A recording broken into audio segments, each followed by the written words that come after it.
Assalamualaikum warahmatullahi wabarakatuh. Pagi hari ini saya sudah berada di Pasar Gumawang, yang mana Pasar Gumawang ini adalah salah satu pasar yang ada di daerah Belitang, Oku Timur, Sumatera Selatan. Hari ini saya akan mencari ikan seluang. Mari ikutin saya. Nah, ini suasana pasar di pagi hari. Tepatnya pukul 6.30. Masih jam 6. Di sini masih banyak jualan sayur. Sayur-sayurnya pun masih di pinggir jalan. Pada hari ini kita akan masuk di pasar ikan ya teman-teman. Nah, ini dia pasar ikan di daerah Gumawang. Pasar ikannya di sini terpisah dengan pasar sayurnya. Nah, di sini ikan, ada daging, ada ayam, itu jadi satu. Di belakang, kalau yang di depan tadi itu pasar sayuran ya teman-teman.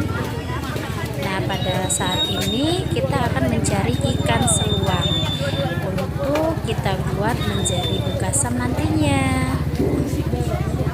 Nah, di sini banyak sekali pedagang-pedagang ikan, dari ujung sana sampai ke sini itu pedagang ikan semua. Assalamualaikum warahmatullahi wabarakatuh. Perkenalkan, nama saya Nelly Susanti. Saya dari STIP Misbahul Ulum dan saya mengajar di TK IT Mutiara Hati. Yang mana TK IT Mutiara Hati sendiri masih dalam naungan Yayasan Misbahul Ulum. Tentunya pada hari ini saya tidak berdiri sendiri. Saya ditemani dengan mahasiswa dari STIP Misbahul Ulum. Siapa namanya? Kenalkan, nama saya Meta Sari. Saya mahasiswa STIP Misbahul Ulum Gumawang, Prodi PAI semester 8. Baiklah teman-teman, di sini kami akan menjelaskan proses pembuatan bekasam. Mungkin masih banyak teman-teman yang belum mengetahui apa itu bekasam. Bekasam adalah proses fermentasi ikan yang mempunyai rasa asam dan asin karena mengandung nasi dan garam sebagai bahan tambahannya. Oh iya Kak, bekasam itu sendiri asalnya dari mana ya? Nah, baiklah teman-teman, bekasam itu sendiri adalah makanan khas dari Sumatera Selatan dan Kalimantan Selatan. Yang mana bekasam itu sendiri mempunyai banyak nama di berbagai daerahnya. Apa saja Kak? Itu ada bekasam, ada asam, ada bekasam, dan samsam. Namun di daerah Sumatera Selatan ini lebih populer dengan sebutan bekasam. Oh iya Kak, ikan apa saja yang bisa dibuat untuk bekasam? Nah, bekasam sendiri dapat dibuat dari ikan-ikan air tawar seperti ikan lele, ikan gabus, ikan patin, ikan seluang. Yang pasti ikan-ikan dari air tawar ya teman-teman. Nah, pada pagi hari ini kita akan menggunakan ikan seluang. Nah, di sini sudah ada bahan-bahannya ya teman-teman.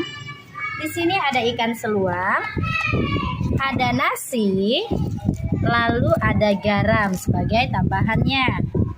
Nah, baiklah teman-teman, pertama-tama ikannya harus kita bersihkan dulu, benar-benar bersih ya teman-teman, karena jika tidak bersih akan mempengaruhi proses fermentasi dari bekasam itu sendiri. Nah, yang kedua baru kita tambahkan nasi dan garam sebagai bahan tambahannya teman-teman. Nah, selanjutnya di sini ikannya kita tuangkan di tempat yang cukup besar ya teman-teman. Kita masukkan ikannya. Lalu kita masukkan garamnya. Untuk garam itu sendiri masukkan secukupnya ya teman-teman. Kita masukkan. Kita aduk hingga merata ya teman-teman. Nah, setelah rata, ikan dan garam setelah rata, baru kita masukkan dari nasinya. Kita masukkan nasinya sebagai tambahan ya teman.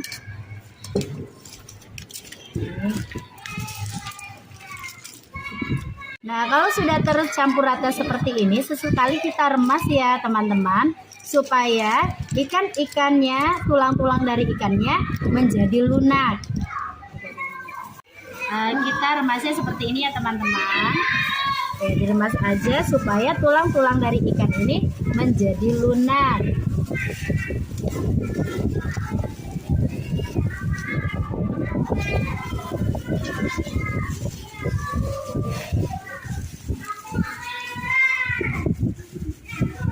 Nah, jika sudah rata seperti ini teman-teman, sudah tercampur semua, ikan-ikan ini akan kita pindahkan ke dalam toples. Tolong.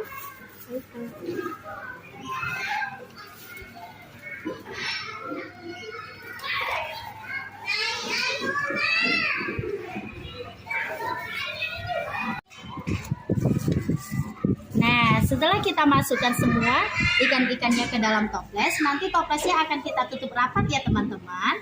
Nah, kenapa toplesnya akan kita tutup rapat? Karena di dalam toples inilah ada proses fermentasi dari ikan itu sendiri sehingga menjadi bekasan. Berapa lama Kak proses fermentasinya? Nah, untuk proses fermentasi itu sendiri berlangsung hingga 6 atau 7 hari ya teman-teman. Nah, jika sudah dimasukkan semua seperti ini teman-teman, maka kita ratakan dulu ya teman-teman. Nih, setelah rata akan kita tambahkan daun pisang. Daun pisang ini gunanya untuk supaya rapat ya teman-teman, supaya toplesnya tertutup dengan rapat, ikannya tidak terlihat. Jika toplesnya tidak rapat, maka dia akan menimbulkan ulat-ulat kecil atau bisa disebut dengan belatung ya teman-teman. Maka dari itu, untuk penyimpanannya kita harus benar-benar rapat. Nah, setelah ditutup dengan daun seperti ini teman-teman, untuk permukaan toplesnya akan kita tambahkan plastik ya teman-teman, supaya benar-benar kedap udara atau benar-benar kencang rapat ya teman-teman. Nah, proses pembuatan dari bekasam itu sendiri seperti ini teman-teman. Nah, ini adalah bekasam atau proses fermentasi bekasam ya teman-teman. Nah, di sini saya sudah mempunyai hasil fermentasinya atau bekasam itu sendiri. Nah, di sini tekstur nasi yang tadi utuh akan menjadi halus seperti ini teman-teman. Dia akan mengeluarkan cairan. Nah, seperti ini ya teman-teman. Dan baunya dia akan mengeluarkan bau khas asam. Nah, pada kesempatan hari ini saya akan mengajak teman-teman semua untuk mengolah bekasam ini sendiri teman-teman. Nah, untuk mengolah bekasam ini ada dua cara teman-teman. Ada yang tidak dicuci, ada yang dicuci teman-teman. Pada kesempatan ini saya akan mengolah dengan cara mencuci terlebih dahulu ya teman-teman. Nah, ini setelah dicuci ya teman-teman. Nah, walaupun difermentasi, ikannya sendiri tidak akan hancur ya teman-teman. Ikannya masih utuh seperti ikan yang pertama kita buat. Nah, di sini kita akan masak menggunakan, ini pun ada bahan-bahannya. Ada bawang merah, bawang putih, ada kunyit, ada serai, ada cabai hijau, ada cabai merahnya ya teman-teman. Di sini akan kita tumis terlebih dahulu bumbu-bumbunya ya teman-teman. Tuangkan minyak secukupnya ya teman-teman. Minyaknya kita tunggu panas dulu ya teman-teman. Nah, setelah minyaknya panas, baru kita masukkan bawang merah dan bawang putihnya dulu.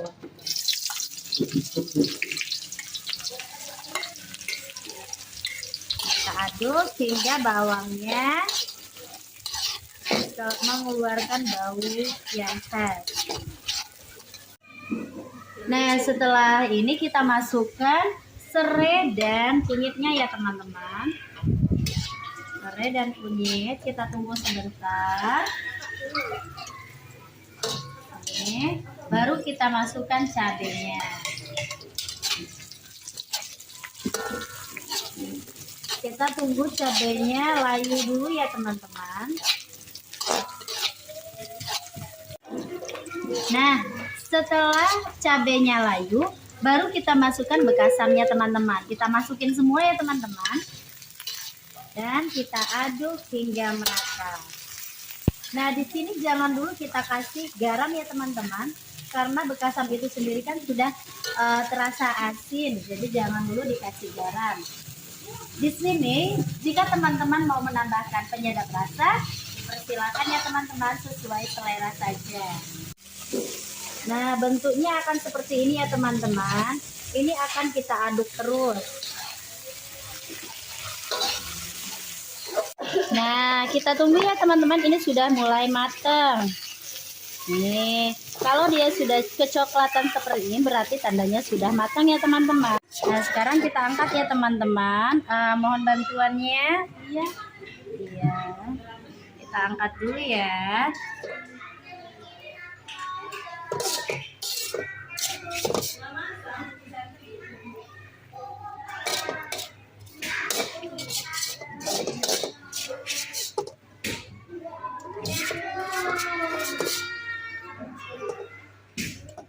Nah, ini dia bekasam dari daerah Sumatera Selatan.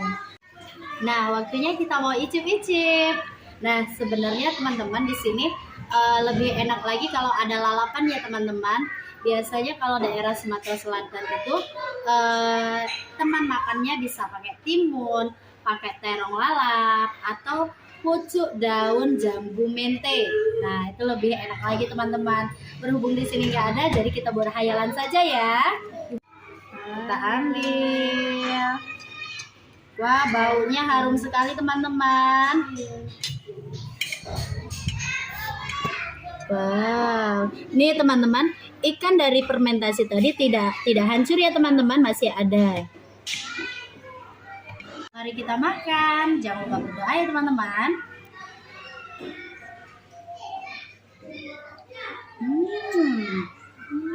Gimana rasanya?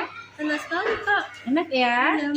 Ya, Tidak mengeluarkan bau busuk kan? ya, amisnya juga hilang. Amisnya sudah hilang. Nah, ini teman-teman, untuk rasanya itu rasanya asam. Ada rasa asam-asamnya, ada rasa gurihnya juga loh. Bekasam ini sendiri memiliki banyak manfaat loh teman-teman, sebagai probiotik yang memelihara kesehatan pencernaan, dan juga ada nilai protein yang tinggi loh teman-teman.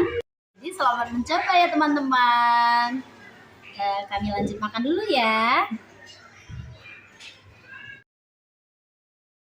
Demikian proses pembuatan bekasam dari kami. Semoga bermanfaat untuk semua. Saya akhiri, wassalamualaikum warahmatullahi